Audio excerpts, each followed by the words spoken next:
Salut les amis, c'est Sofiane. On se retrouve pour un nouvel épisode du podcast. C'est en forgeant qu'on devient forgeron et c'est en galérant qu'on devient humoriste. Voici Galère d'humoriste avec aujourd'hui les jumeaux Steven et Christopher. Salut les gars, comment ça va? Salut, ça va bien et toi? Ça va super, merci et merci d'avoir accepté l'invitation. Avec plaisir. Arrête. Parle toujours en même temps que moi. Ah, c'est lourd. Ah là, c'est ringard. C'est un gars. C'est trop mignon, je te jure. Ouais. Oh, et puis, vous devez avoir tout le temps des questions, genre si j'en frappe un, est-ce que c'est l'autre qui a mal ou un truc comme ça, quoi. Ouais, exactement. Ouais, tu vas pas nous les poser. Genre, est-ce que vous parlez en télépathie? Non, je ne poserai absolument pas ce genre de questions parce que je sais très bien que c'est le genre de questions que vous avez tout le temps et vous devez en avoir marre, quoi. Tu sais, quand on a commencé à faire un peu de télé, la première question d'un journaliste, ça a été « Alors, vous êtes rencontrés comment ?» Et là, c'est répondre, tu vois, c'était une vraie question, ça. Ouais, c'est chaud déjà. Ah non, mais attends, elle était sérieuse? Ah, je pense qu'elle était sérieuse, ouais. Il y avait aussi le vous vous connaissez depuis longtemps. Ah, un petit moment quand même, un petit moment. Oh, mais c'est tellement bon. Ah, c'est chaud. Après, c'est bien parce que ça nous permet d'écrire des sketchs. Ouais, on a fait des mais- blagues avec ça. Mais totalement, il faut. Mais moi, je trouve, je sais pas ce que vous en pensez, les gars, mais moi, je trouve que les meilleures blagues, vraiment celles qui seront indétrônables, tu vois, c'est celles qui partent de la vérité et même qui sont la vérité tout court. Là, vous avez même pas besoin d'en rajouter, en fait. Mais ouais, tu dis juste cette anecdote, regarde comme toi, on vient de te le dire. Bah, ça suffit en fait. Hein. Il n'y a rien besoin de dire. C'est souvent les pires trucs qui font les meilleures anecdotes, donc les pires trucs font les meilleures vannes en fait. Tu voulais dire les mauvais moments font les meilleures anecdotes. Exactement. C'est ça que tu voulais dire. Exactement. Mesdames et messieurs, nous assistons à une dispute, grammaticale. Gémellaire. Une dispute gémellaire. C'est pas mal quand même. Hein. Ça peut être un truc qui peut faire booster le podcast et tout. Tu vois, je veux que tous les jumeaux du monde écoutent ça et qu'ils se disent, tu vois, il n'y a pas que nous qui nous embrouillons sur les façons de parler. Tu vois. On cherche le titre du nouveau spectacle qu'on est en train d'écrire. Une dispute gémellaire. C'est pas mal. Quelque chose. Hein. Gémellaire. Ah, ça peut être pas mal. Je prendrai que 30% des bénéfices. Il n'y a pas de souci. Ça va, t'es large. Oui, physiquement aussi. Enfin bref. En tout cas, vraiment, c'est quand on est jumeaux aussi, c'est que les gens nous comparent toujours, tu sais. Et le truc qui revient souvent, c'est il y en a un qui est plus gros que l'autre. Et en fait, c'est super gênant, en fait. Ouais. Bien sûr. D'ailleurs, t'imagines si on faisait ça avec des jumelles, par exemple, tu vois, parce que c'est encore plus violent, je pense, si on le fait avec des filles. Ouais. Genre, elle est plus grosse que sa sœur, c'est violent, je trouve, en fait. Nous, ça nous fait marrer. Mais en fait, au fond, je pense qu'il y a quand même un petit truc dur à gérer. Et, puis, et on dit ça au public, et après on se dit, et là on a écrit ça aujourd'hui, on dit, est-ce que le public aussi se dit, en fait on leur dit ça, on dit c'est horrible, il y a des gens qui nous disent, il y en a un qui est plus gros que l'autre, c'est horrible, là, ouais. Et ce qui est encore plus horrible, c'est que vous, en ce moment, vous dites, mais c'est vrai, il y en a un qui est plus gros que l'autre, en fait. Ouais, mais ça, c'est le jugement de l'être humain. Tu sais, l'être humain, il peut pas s'empêcher de juger. Tu sais, moi, j'ai pas de frères jumeaux, mais on me dit souvent que j'ai grossi, tu vois. Donc, quelque part, voilà, je vous ressens totalement au niveau de cette difficulté, voilà, du regard des gens. Et c'est incroyable. Moi, je trouve déjà qu'une personne seule, une personne unique, non gémellaire, voilà, une personne non gémellaire, tu vois, je trouve déjà que c'est vachement culotté et irrespectueux de lui dire t'as grossi, mais alors des jumeaux, est-ce qu'ils ont cru qu'ils étaient au jeu des 7 différences ou comment ça se passe? Ouais, c'est ça, peut-être. Mais nous, l'inconvénient qu'on a, c'est qu'on trimballe notre point de comparaison. Donc en fait, c'est toujours avec moi. Donc on peut toujours comparer mon frère avec moi parce qu'on nous voit à deux. Alors que toi, quand on dit t'as grossi, c'est des gens qui te connaissaient déjà avant. Sûrement. Oh, mais ça se dit pas. Ouais, c'est un jugement qu'on n'a pas demandé en fait. T'as grossi, t'as maigri, on s'en fout, c'est ta vie. Et voilà. À part tes parents et ton meilleur ami à la limite, tu vois, ta compagne, mais personne d'autre en vrai. Mais bon. Oui, mais absolument. Moi, tu sais, moi, si tu veux, voilà, je suis en surpoids. J'ai passé la plupart de mon temps en surpoids, tu vois. Et je veux dire, quand ma mère me le dit ou quand mon père me le dit, je sais qu'il me le dit pas en mode ah bah tiens, t'as grossi, mais plus en mode fais attention à toi et tout. Et je le prends absolument pas mal. Et le pire, c'est que ce sont ces gens-là qui sont pourtant légitimes parce qu'ils veulent ton bien. Eux, ils vont te dire quoi? Ils vont te dire, s'il te plaît, ne le prends pas mal et tout, machin. Vraiment, je le dis pas pour faire du mal. Les autres. Ils vont prendre des pincettes que d'autres vont pas prendre, ouais, c'est sûr. Voilà. Alors que l'autre qui te voit, je sais pas moi, il t'a vu, toi, il le sait pas, mais t'as pas mangé depuis la veille. Il te voit manger je sais pas moi, un croissant. Il va te dire, oula, t'es sûr que c'est bon pour toi, ça?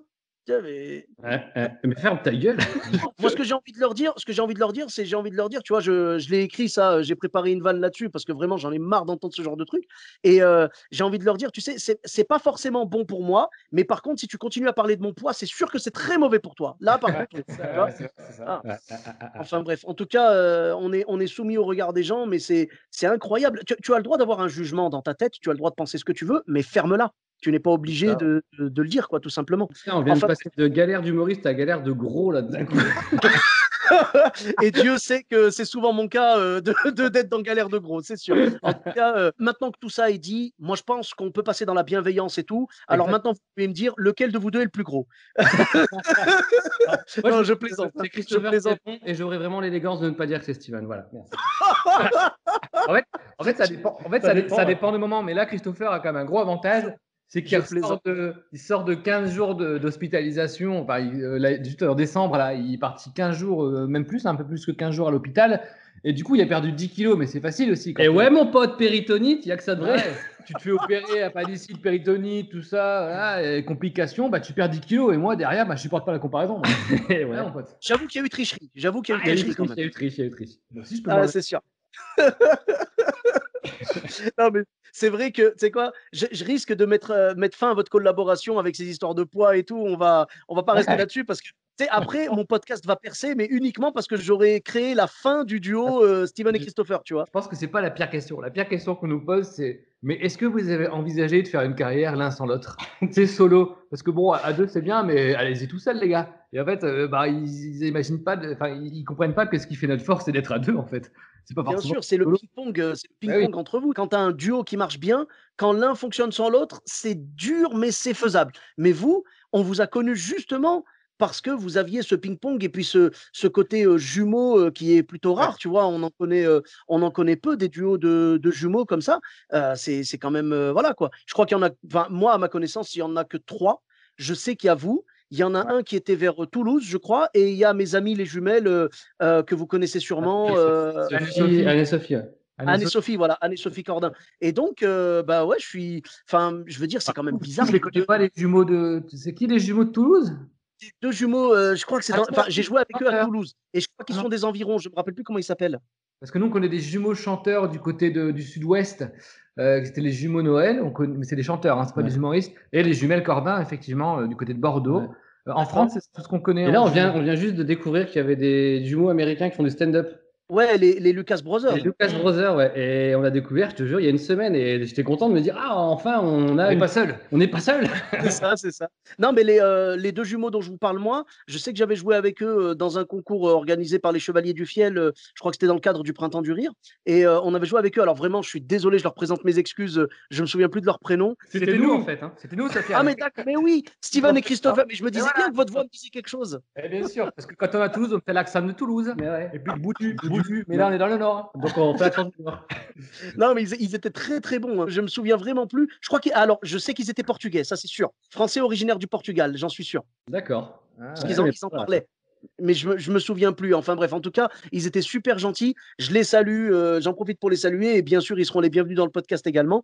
Salut tout le monde, ici le monteur de l'épisode. Bon, vous l'aurez compris, c'est Sofiane. Hein. Et j'interviens pour la première fois dans le podcast en plein milieu pour faire un mea culpa. Voilà, au niveau de mes amis humoristes jumeaux des alentours de Toulouse. En fait, ce sont mes amis Marco et Bruno. J'ai retrouvé leur nom par la suite. Et également, j'en profite pour faire un mea culpa. J'avais oublié qu'il y avait un duo. Ce sont des amis également de Bordeaux qui ont donc un duo gémellaire. Ce sont mes amis Paul et Quentin. Voilà, donc j'en profite pour saluer tous les duos de jumeaux. Je sais pas pourquoi je précise duo en fait. J'en profite pour embrasser tous les quatuors de jumeaux. Et donc voilà, donc on a Steven et Christopher, Anne et Sophie Cordin, Paul et Quentin et Marco et Bruno. Ce sont ceux à ma connaissance. Si jamais il y a d'autres duos d'humoristes jumeaux, n'hésitez pas à me contacter. En tout cas, tout le monde est le bienvenu dans le podcast. La famille de l'humour est une grande famille dans laquelle on aime partager nos anecdotes et écouter celles des autres. Bis à tous et bonne suite de l'épisode. Et donc, pour en revenir justement au podcast, au cours de votre longue carrière parsemée de questions cheloues de journalistes, je pense que vous avez eu quelques galères et vous en aviez à nous raconter. Oui, bah, la galère la plus récente, c'est 2020. Voilà.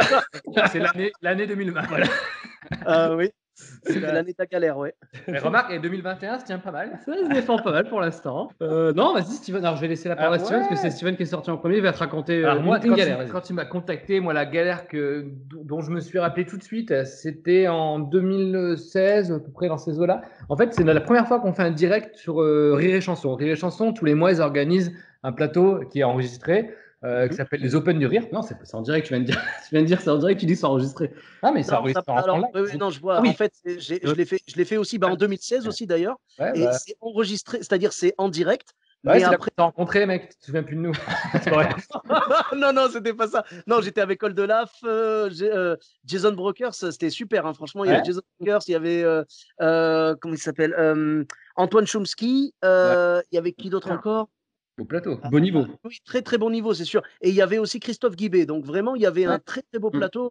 On avait passé un super moment. Et non, je disais en fait pour expliquer aux auditeurs, c'est-à-dire les Open du Rire, c'est en direct, ça passe en direct sur Rire et Chanson. Le passage est enregistré en même temps et ensuite ils le remontent. Ils le diffusent sur Rire et Chanson par petits. Ils isolent les sketchs en fait, les passages. Et après, ils sont diffusés dans le flux de Rire et Chanson. Mais la soirée, elle est en direct, c'est important pour l'anecdote. Ah oui, parce que forcément, on est en direct. Donc, c'est enregistré en direct. Tu peux l'écouter en direct à la radio.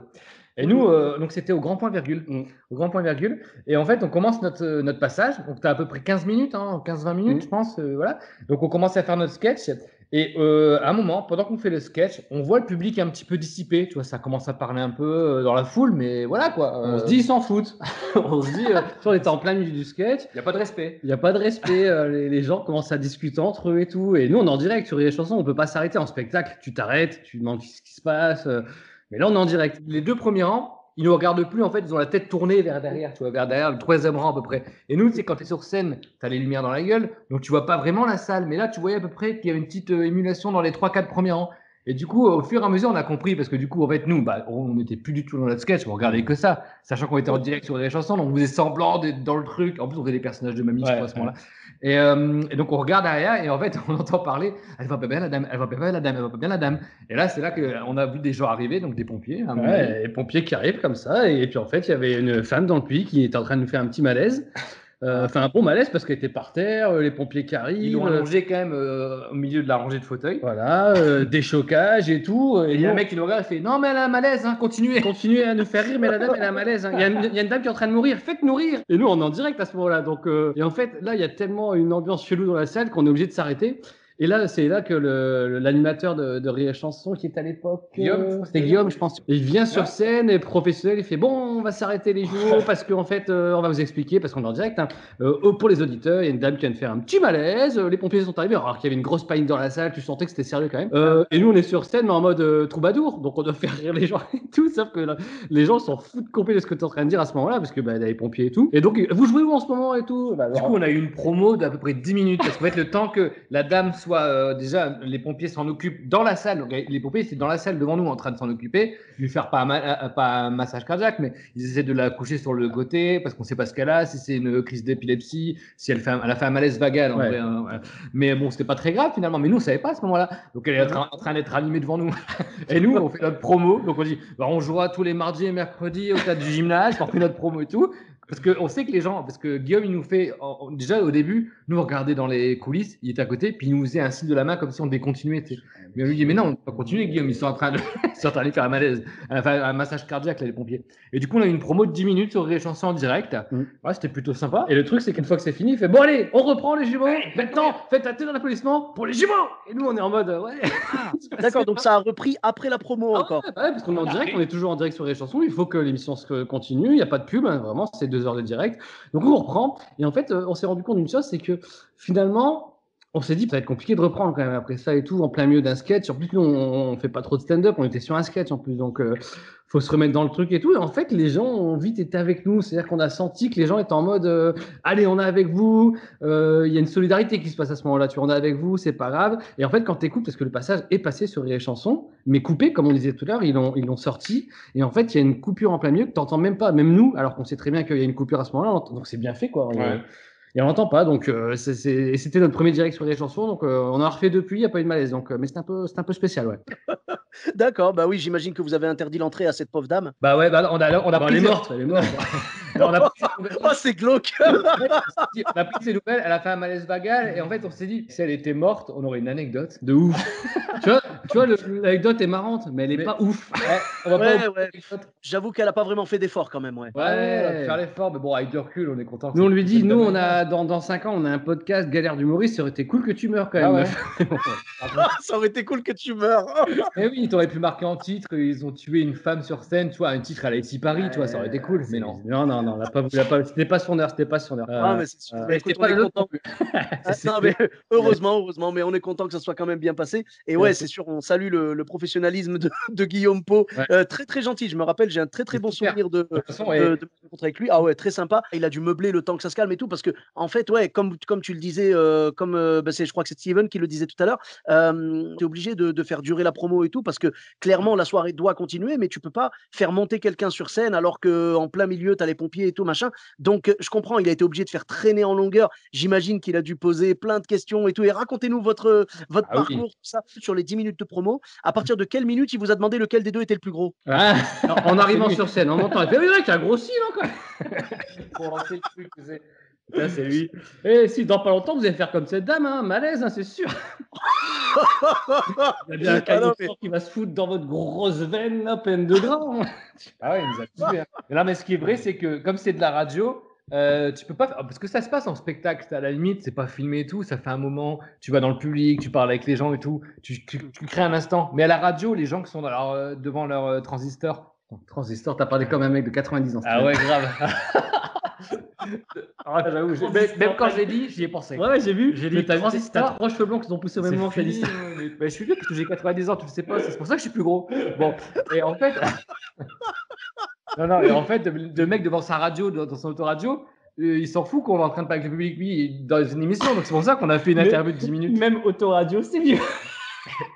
Autoradio, ça mais va. Mais non, c'est podcast, c'est Bluetooth aujourd'hui. Autoradio, mais Steven. Ah, mais dans ta voiture, t'écoutes un autoradio, mec. Dans ton automobile. Dans ma vieille voiture. Dans ta 204. Dans ma 104. Après avoir mis un petit tour de manivelle pour démarrer le moteur. Grave.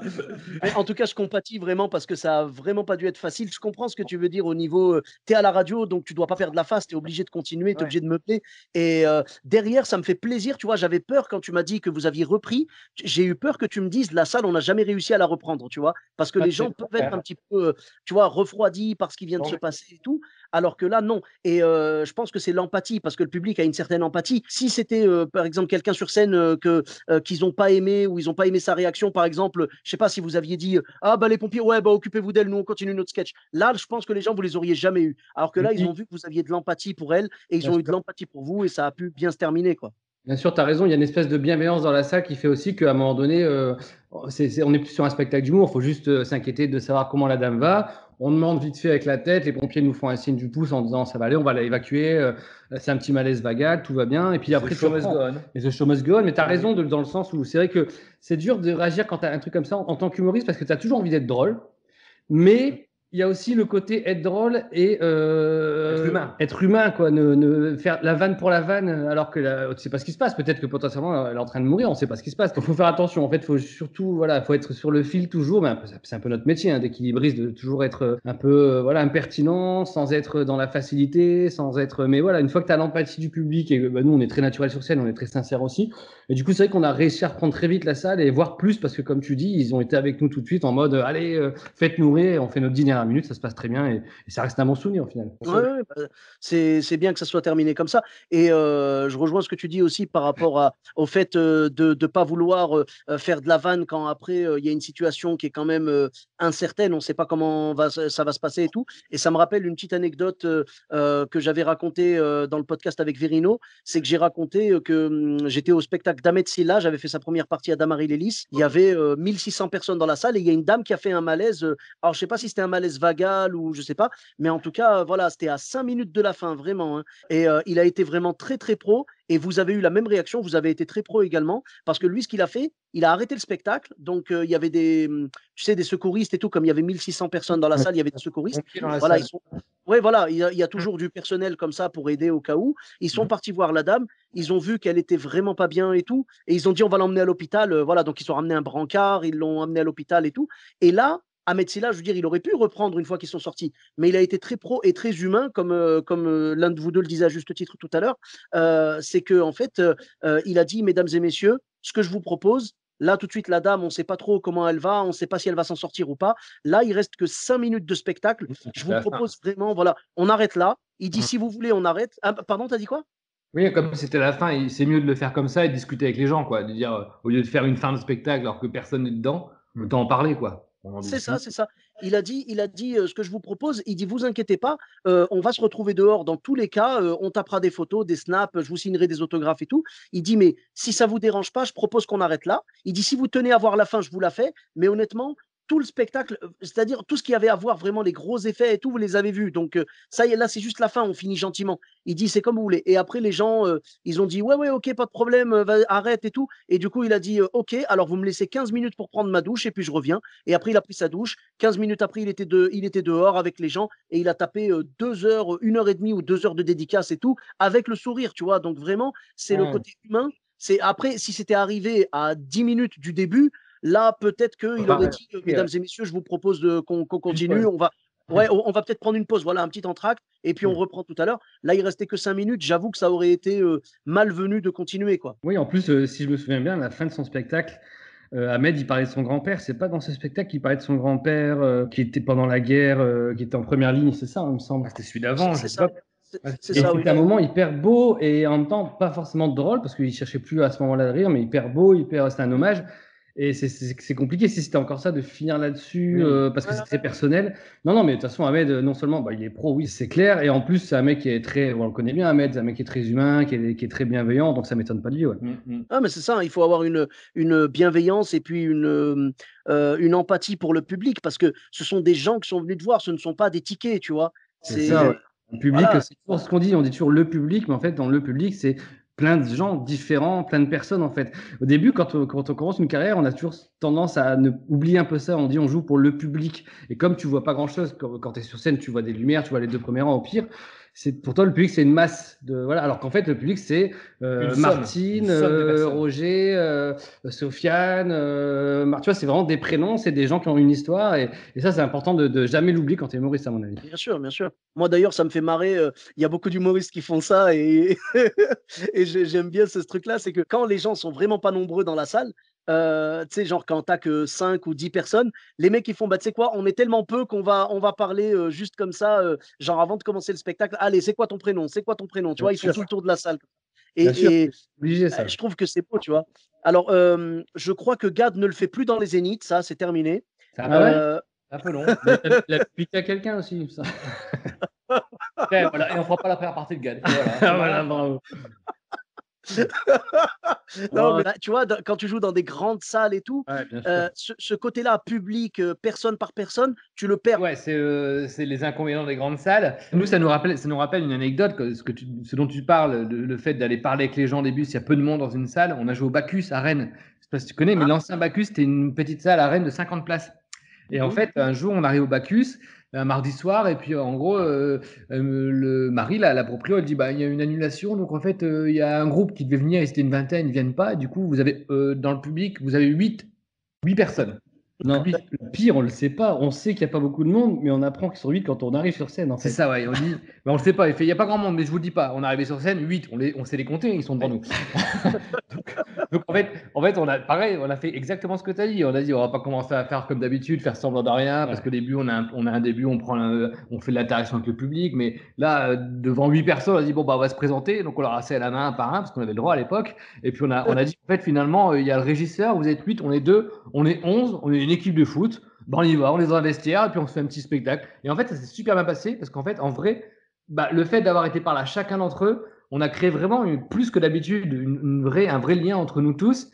Et en plus, c'était marrant parce que tout le monde se connaissait. Du coup, on s'est fait présenter. Il y avait une femme qui était enceinte. Du coup, on en a parlé. On était 11 ennemis, on avait dit. Il y avait un couple, il y avait un petit couple de vieux, un couple de trentenaires. Il y avait 5 jeunes et un mec seul. Enfin, on se rappelle quasiment de tous un par un physiquement. Et on s'est même dit que c'est la première fois qu'après un spectacle, 100% du public nous attend pour faire des photos. C'est-à-dire qu'ils nous ont tous attendu. Alors, les 8 se retrouvaient, quoi. On s'est retrouvés, on a bu un verre à 11, à 11 avec le régisseur. Et du coup, les gens, ils se rappelleront de ce moment toute leur vie. Et nous aussi, d'ailleurs. Donc, ça fait c'est des moments, c'est difficile au début quand Je pense qu'ils se souviendront plus de ce spectacle que de Gad Elmaleh où ils étaient 6000. Parce qu'en fait, c'est un souvenir d'être 8 dans une salle. C'est un moment, en fait. C'est un moment. Même si vous avez vraiment partagé un vrai spectacle vivant et tout, et là, ils ont senti qu'ils ont fait partie du spectacle, donc c'est encore plus beau. Et moi, je pense que si vous vous souvenez pas du prénom, ne serait-ce que de l'un d'entre eux, ça veut dire que vous êtes des mauvais humoristes. Alors, je vous écoute. Alors, il y avait Sandrine. Je déconne. Et Sandrine. De toute façon, on peut inventer des prénoms, tu n'iras pas vérifier. Tu prends une enquête, sinon elle est compliquée. Alors, moi, j'irai pas vérifier, mais par contre, eux vont peut-être écouter le podcast. Bon, on dira c'est l'équipe de foot, on est dit on est équipe de 11. Je me rappelle pas des prénoms. Je plaisante bien évidemment, moi-même, il y a plein de trucs comme ça que je peux oublier, mais c'est vrai qu'on n'oublie pas, on oublie les prénoms parce que c'est normal, on en reçoit 20 millions dans la journée, mais on n'oubliera pas le moment qu'on a vécu, et c'est vrai que là, vous avez eu un vrai moment de partage. Je pense que votre spectacle, en fait, ils l'oublieront pas, et vraiment, vos blagues, au lieu d'avoir l'effet classique, tu vois, genre on rigole et voilà, là, chaque blague, je pense, a frappé juste, et ça leur a fait briller les yeux, quoi. Exactement, et surtout, tu te rends compte que dans ce genre de salle, il y a peu de monde, c'est pas les mêmes blagues qui fonctionnent, en fait. Il y a vraiment il y a des blagues qui fonctionneront mieux sur une salle pleine, voilà, comme on va dire le plus habituellement possible. Quand tu réussis dans ta carrière, c'est cool, hein, parce qu'on se dit, ouais, c'est des beaux moments. Mais c'est rare. Mais oui, parce que honnêtement, c'est des beaux moments. Mais vaut mieux que quand dans ta carrière, t'en aies le moins possible, quoi, parce que bon. Sinon, c'est moins rare. Particulier, voilà. Moins particulier. Ouais. Donc, mais ouais, tu te rends compte que même nous, on joue différemment par contre. C'est-à-dire qu'on joue moins en force. Tu joues vraiment comme si tu étais dans ton salon avec des potes. Il y a vraiment un jeu que tu dois faire différemment. Une intimité qui se fait différemment. Nous, on dit toujours, on doit créer l'intimité. Quand on a une petite salle, à Paris aussi, de temps en temps, on a joué pendant quasiment 6 mois, 3 fois par semaine à Paris. Et on jouait jeudi, vendredi, samedi. Et les jeudis soirs, souvent, on avait un peu moins de monde. On était une trentaine sur une salle de 110 places. Ouais. Et c'était déjà bien. Hein. Franchement, à Paris, pour avoir 30 places, c'était déjà cool. Mais tous les jeudis soirs, on savait qu'en arrivant, que ça allait être plus compliqué que d'habitude. Et on se disait toujours avec Steven, il faut qu'on crée une intimité. Il faut qu'on crée une ambiance très vite. On doit 5 minutes pour créer ça. Et une fois que l'intimité est créée, après, ton spectacle se fait pareil que d'habitude, même si on est 30 dans la salle, en fait. Mais il faut vraiment toujours créer ce moment. Ça, c'est un truc d'humoriste, à mon avis aussi. Absolument. Il faut créer une connivence avec le public et qui s'identifie un petit peu dans ce spectacle, qui ne se sentent pas devant un DVD, comme on dit. Et oui, il faut créer un moment qui sera unique pour eux, pour nous. Et voilà, donc c'est ce qu'on fait en général. On a des bons souvenirs de petites jauges en général. Ouais, c'est vrai. On est toujours un peu déçus avant parce que quand on t'annonce qu'il n'y a pas trop de monde dans la salle, voilà, ça fait toujours un peu chier. Et c'est souvent après, une fois qu'on sort de scène. Ouais, c'était bien. Ouais, c'était bien quand même, tu vois. En plus, t'as moins d'attente. Donc, tu ne peux que être agréablement surpris par la soirée, en fait. Donc, et puis, eux, ils sont venus, c'est toujours ce qu'on se dit. Ouais. Même s'ils sont 20, au moins, eux, ils ont fait le déplacement, ils sont venus nous voir. Donc, tu dois encore leur donner plus, presque. Ouais, moi, c'est un truc important, ça, parce que quand j'ai commencé le spectacle, j'ai très vite appris qu'il fallait jamais refuser un show, tu vois. Il faut jamais te dire, ils sont que 5, je joue pas, tu vois. Moi, je l'ai vu au début, je l'ai vu avec Samia Orozman, si vous connaissez. Ouais, bien sûr. Voilà, Samia qui est vraiment une super humoriste et quelqu'un de très gentil.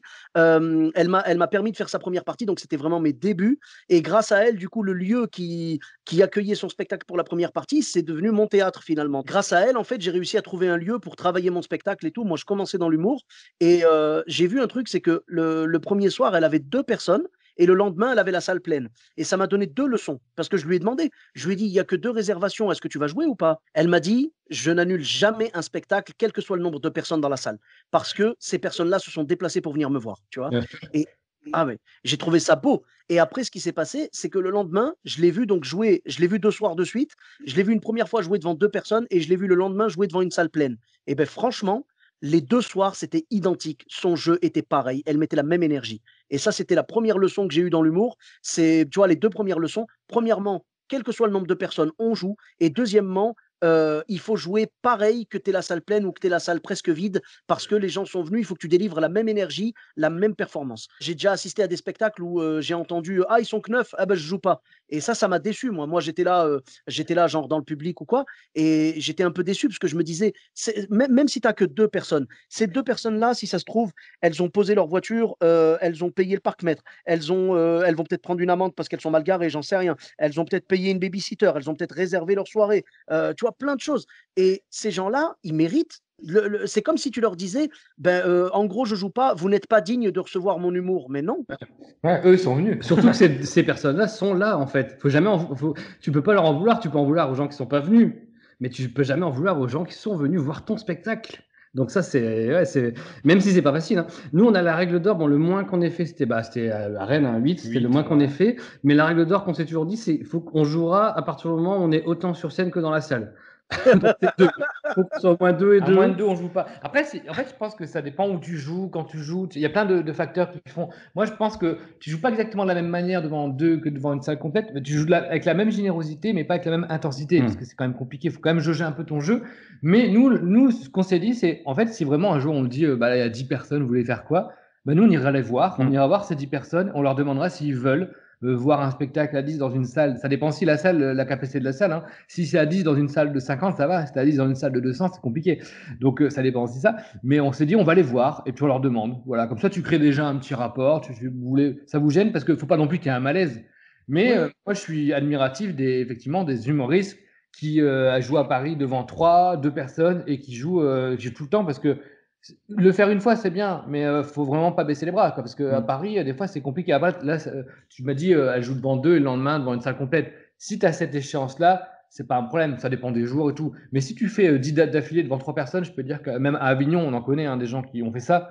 Je peux dire qu'ils ont du courage, quoi, parce que c'est compliqué. Hein. Parce que moi, je trouve que c'est plus fatigant quand même de jouer devant peu de personnes. Tu déploies une énergie différente, quand même. Mais, c'est fatigant, puis t'en veux un peu à toi-même. Enfin, c'est compliqué. Hein. Mais bon, c'est les galères, hein, c'est les galères d'humoristes. Il faut passer par là pour savourer les salles pleines derrière. Exactement. Voilà, c'est ça. C'est en fait, si tu as réussi à passer ça, une fois que tu as une salle pleine, mais tu es sur l'autoroute, tu es bien, tu vois. C'est presque trop facile après, en fait. Hein. Exactement. C'est là que tu t'entraînes devant des petites salles. Exactement. Ben, moi, j'ai exactement le même réflexe que vous. Tu vois, si jamais vous avez pas beaucoup de personnes, vous allez leur demander est-ce que vous voulez qu'on joue quand même ou pas. Moi, j'ai eu ça, en fait, ça m'est arrivé une fois, je l'avais raconté dans les débuts du podcast, c'est que j'ai eu un ami, en plus, c'était un collègue de mon boulot. Moi, je suis chauffeur de bus dans l'équivalent de la RATP à Bordeaux, quoi. Et le truc, c'est que j'ai eu un collègue, j'avais pas encore annoncé dans ma boîte que je jouais, tu vois, j'avais pas dit que c'était moi et tout, sauf que le gars a vu, oui, un one-man show, un chauffeur de bus la journée, humoriste le soir, tu vois. Et du coup, il a dit j'ai envie d'aller voir qui c'est. Et il est venu me voir avec sa femme. Et il y avait que 2 personnes, donc c'était vraiment dans les tout débuts. Et donc je leur ai dit qu'est-ce qu'on fait? Vous voulez qu'on annule ou pas? Je leur ai dit si vous voulez. Je dis soit je joue devant vous 2, je suis vraiment désolé, il n'y a personne d'autre. Tu sais, j'avais honte, quoi. Et j'ai dit soit je joue devant vous 2, soit vous revenez par exemple la semaine prochaine et j'espère qu'il y aura plus de monde. Et après, ils ont réfléchi. J'espérais qu'ils disent on revient, tu vois. Et non. Et après, ils ont dit non, mais c'est pas grave. Ils ont dit écoute, nous, on est de sortie, on veut s'amuser un peu. Allez, vas-y, voilà, vas-y, go, c'est pas grave, joue devant nous. Troubadour. Alors, je pense que c'est mignon parce que c'était un couple. Tu joues devant un couple, c'est trop mignon. Parce que si tu joues devant 2 personnes qui se connaissent pas, c'est plus gênant, je pense. Oui, c'est sûr. Ben là, en fait, c'est un peu comme une soirée privée pour eux, tu vois. Ouais, voilà, tu leur fais un show privé, quoi. Et donc, ce qui s'est passé, c'est qu'ils m'ont dit écoute, voilà, vas-y, joue devant nous, c'est pas grave. Et quand j'ai joué, je me suis dit en fait, j'appréhendais à fond. J'avais jamais joué devant 2 personnes. Et je me suis dit, tu sais quoi, je vais donner le maximum, je vais faire comme si c'était une salle pleine et tout. Et j'ai fait un peu le truc de discuter avec eux, comme on disait tout à l'heure, pour créer cette connivence et vraiment créer ce climat de confiance et ce climat de partage. Et ça s'est super bien passé. Et derrière, ils ont eu raison, parce que la fin de l'histoire, c'est que quand je suis revenu la semaine d'après pour jouer, il n'y avait personne encore. Tu vois, donc, et 2 fois d'affilée, ça aurait été gênant. Ah, mais ça aurait été gênant, je leur aurais fait, je suis désolé, en fait, finalement, c'est rebelote, quoi. Tu vois, voilà. On se la semaine prochaine. Ouais, mais au moins, ils t'ont vu, là, parce que sinon, ils seraient pas revenus une 3e fois, c'est bon. Ah non, mais je pense que oui. Donc, au final, j'étais très content qu'ils aient accepté. Et là où j'étais content, parce que j'attendais de prendre ma revanche un petit peu sur ça, j'étais tellement honteux. Quand je dis revanche, bien sûr, c'est pas négatif, hein, au contraire, c'est vraiment, j'étais honteux de leur proposer le spectacle uniquement devant eux. Et je suis content parce que quand j'ai fait un DVD du spectacle, en fait, fin 2016, c'était juste un peu après les Open du Rire. Octobre 2016, moi, c'était en septembre, les Open. Et du coup, octobre 2016, ils sont venus dans la salle. Et là, il y avait 170 personnes. Donc là, j'étais content, tu vois. Ah ouais, c'est cool. Tu les savoir d'autant plus que tu sais par où t'es passé, quoi. Ah, mais totalement. Moi, je veux dire, je ferai jamais l'erreur comme certains humoristes de dire ah, mais c'est bon, t'inquiète, moi, j'ai jamais eu de soucis. Tu sais, comme certains à qui je vais proposer de me raconter des anecdotes ou quoi et qui vont me dire ah, moi, j'ai jamais de galère. T'as de la chance. Ça, ils ont du bol, hein. Ou alors, ils ont occulté, quoi. Tu vois, ils essaient de. Voilà, c'est plutôt ça. C'est plutôt, soit ils ont du bol, soit ils ont aucune mémoire, tu vois, mais voilà. Mais moi, je trouve que ça fait partie de notre carrière et c'est même plutôt bon, je pense, d'avoir des galères pour profiter des salutaire, hein, d'avoir des bides. C'est ça qui te forme, hein, vraiment, dans tout, hein, pas que dans notre métier, dans tous les métiers, je pense. Mais bon, l'échec est le terreau du succès, donc c'est ce qu'on disait dans le spectacles. Exactement. C'est vrai. L'échec est le terreau du succès. C'est très joli. Ouais, c'est et beau, on avait une vanne, en fait, c'était. Ouais, je dirais l'échec est le terreau du succès, et toi, je dirais que t'as la main verte. Une vanne du spectacle d'avant, ça.